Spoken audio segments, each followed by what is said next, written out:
नमस्कार। पंचतंत्र विष्णुदत्त शर्मा द्वारा संस्कृत भाषा में लिखा हुआ एक नीति शास्त्र है। इसकी रचना लगभग 200 ईसा पूर्व की है। मेरा उद्देश्य है कि इसकी कहानियों को टुकड़ों में ना सुनाकर क्रमबद्ध तरीके से सुनाया जाए, साथ ही जितना ज्ञात है उतना इतिहास भी बताया जाए, जिससे न सिर्फ हमारे देश अपितु संपूर्ण विश्व को यह ज्ञात हो कि भारतीय नीति शास्त्र अर्थात एथिकल नॉलेज कितनी संपूर्ण एवं व्याप्त है। और हाँ, पंचतंत्र का ज्ञान मात्र बच्चों के लिए नहीं है, यह तो एक गूढ़ शास्त्र है। तो शुरू करते हैं विष्णुदत्त शर्मा की जुबानी। हाँ, जहाँ भाषा की जटिलता अधिक होगी वहाँ संस्कृत से हिंदी में अनुदित शब्दों को सरल शब्दों से प्रभावित बनाए रखने की कोशिश करूँगी।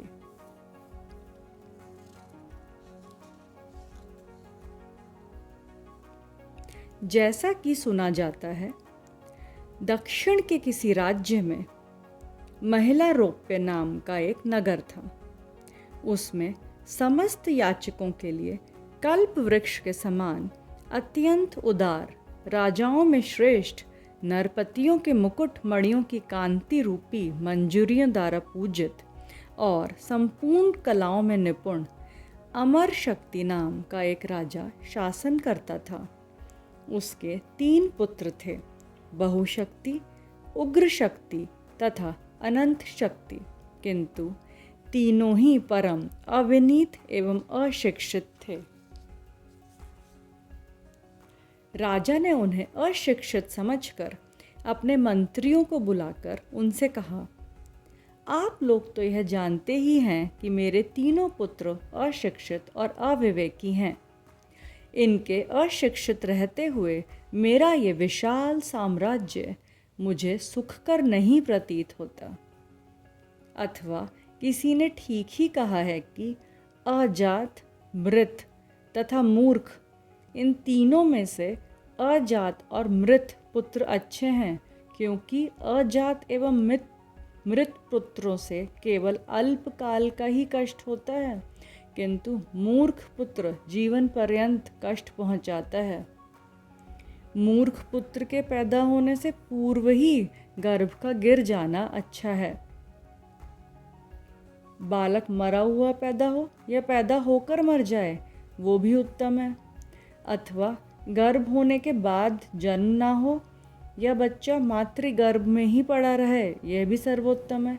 किंतु रूपवान, धनवान और भाग्यवान होने पर भी अविद्वान पुत्र का जन्म होना उत्तम नहीं होता है। वैसे ही उस पुत्र के जन्म ग्रहण करने से क्या लाभ जो ना विद्वान और ना ही भक्तिमान।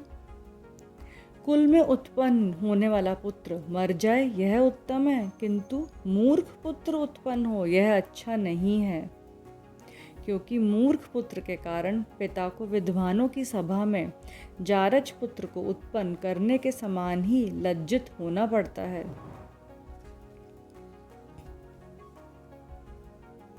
अतः जैसे भी इनकी बुद्धि का विकास हो, उस प्रकार का कोई उपाय आप लोग करें, ऐसा राजा ने कहा। मेरी सभा में इस समय मेरे द्वारा प्रदत्त वृत्ति का उपभोग करने वाले विद्वानों में से 500 विद्वान उपस्थित हैं। आप सभी लोगों से मेरी प्रार्थना है कि मेरी अभिलाषाओं की पूर्ति जिस प्रकार भी हो सके उस प्रकार आप लोग करें। राजा के उक्त वचन को सुनकर उन मंत्रियों में से एक ने कहा, देव, यह सुना जाता है कि व्याकरण का ज्ञान 12 वर्षों में होता है।